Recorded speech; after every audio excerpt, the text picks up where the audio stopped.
गोली मारल जाए छाती में आ राख उड़ी आसमान में, अरे कि गोली मारल जाए छाती में आ राख उड़ी आसमान में। आ बेटा आई उलझले है बिहारी से तो दिया दिखाए वाला न बची तारा खानदान में। हमारे यूपी और बिहार में 5-5 साल के लौंडे भी कट्टा चलाते हैं। हमारे यूपी और बिहार में 5-5 साल के लौंडे भी कट्टा। अरे जिसका भी कुशीनगर से नाता है वो बदमाशों में आता है। अरे जिसका भी कुशीनगर से नाता है वो बदमाशों में आता है। यहाँ पर 12-13 साल के लौंडों को तारीफ की जाती है। यहाँ पर जो दबंगई दिखाता है वो 4 कंधों पर लद के जाता है।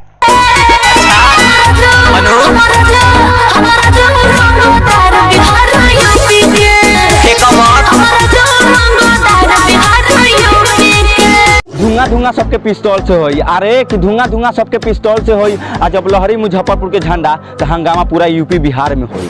हमारे यूपी और बिहार में 5-5 साल के लौंडे भी कट्टा चलाते हैं। हमारे यूपी और बिहार में 5-5 साल के लौंडे भी कट्टा चलाते हैं। अरे पिस्टल खाली कमरिया में ठीक रहेला, पकड़िया में ना। रे बेटा पिस्टल कमरिया में ठीक रहेला, पकड़िया में ना। रंगबाजी खाली मिसाज में ठीक रहेला, चोरी से में ना।